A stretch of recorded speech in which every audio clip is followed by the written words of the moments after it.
Salut Nasser, donc si tu peux te présenter un petit peu qui nous sommes, voilà. Bonjour, moi je suis Nasser, militant du réseau Plateforme Jaune, qui est une plateforme réseau de militants aspirant à l'auto-organisation des travailleurs, des masses populaires et des acteurs de la lutte autour de la perspective du socialisme autogestionnaire et conseilliste en tant que horizontal. Voilà, en opposition évidemment. En opposition à tous les socialismes officiels verticaux, hiérarchisés, bureaucratiques et ainsi de suite. Ouais, alors que on peut qualifier peut-être plutôt de régime de capitalisme d'État. Nous rappelons que nous sommes, je dirais, une organisation qui nous opposons violemment au bolchevisme, ou au néo-bolchevisme, au stalinisme, au sous-stalinisme, au trotskisme, au maoïsme, etc. Enfin, tous ces ismes qui continuent à pourrir et à salir le communisme, malheureusement, pour des centaines d'années, voire même des milliers d'années. Bon, on va peut-être revenir dans un premier temps sur la lutte contre la réforme de la retraite qui a eu lieu donc courant 2024.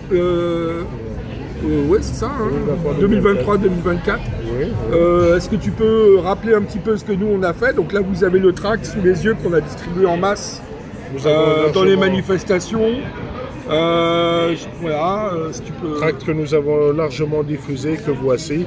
Un tract dans lequel non seulement nous avons dénoncé la politique de casse du système de retraite, mais nous ne sommes pas contentés de dénoncer abstraitement, ni d'appeler à négocier la casse de la retraite. Nous avons dénoncé catégoriquement, nous avons exprimé notre refus catégorique de cette soi-disant réforme, de cette réforme de casse. Et nous sommes les seuls à avoir proposé autour de mots d'ordre et de slogans concrets des perspectives, telles que par exemple la retraite à 30 ans d'annuité pour 55 ans maxi, 55 ans maxi par exemple, ni plus ni moins, à commencer par, sans oublier les plus pénibles, les professions les plus pénibles.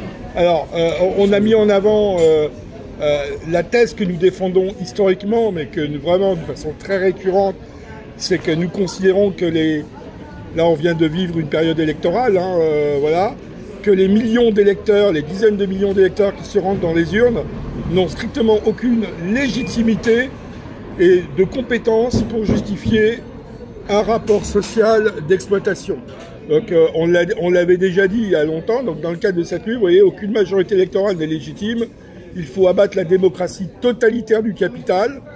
Évidemment, nous ne sommes pas pour la dictature, hein, je pense qu'il faut-il le rappeler, on est pour un socialisme autogestionnaire, conseilliste, voilà, on pourrait le qualifier comme ça. Après, ça peut se discuter, hein, c'est pas figé dans le marbre évidemment. Ce n'est pas une utopie. Il y a une région dans le monde qui vit sous ce régime-là, c'est au Chiapas, et ceux y tiennent depuis à peu près une trentaine d'années. Donc on n'est pas dans le... Voilà, il y a eu une expérience qui était quand même très utile, et il faut quand même... évidemment, fait partie de ceux qu'il faut conserver la mémoire. C'est l'expérience de la tentative de révolution en Espagne au siècle dernier, en 1936, dans la Catalogne révolutionnaire. Voilà.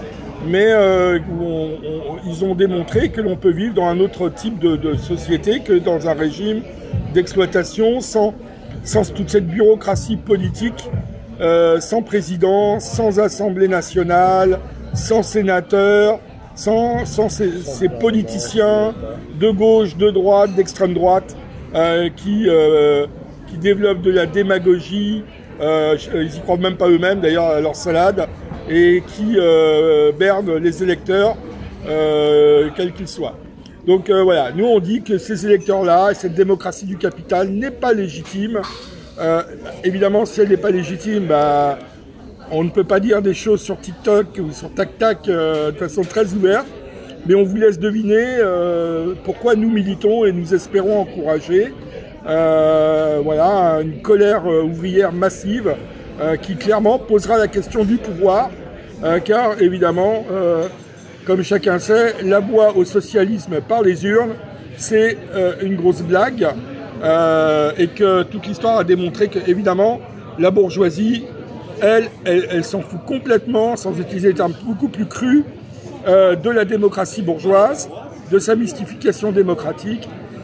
Faut-il le rappeler, d'ailleurs parmi nous, nous avons un de nos militants qui est chilien, qui a vécu l'arrivée au pouvoir de Pinochet.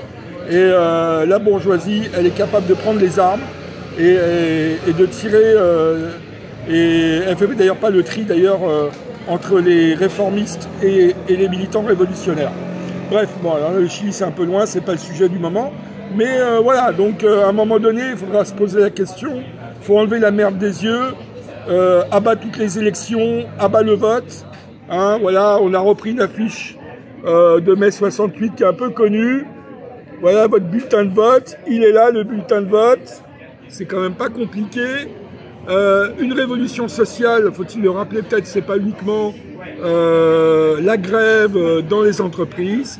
Il y a d'autres méthodes d'action. D'ailleurs, il y a un certain Émile Pouget, militant anarchiste du siècle dernier, qui avait sorti un très bon bouquin que je vous invite à relire, qu'on trouve très facilement sur Internet. Hein, c'est pas très compliqué.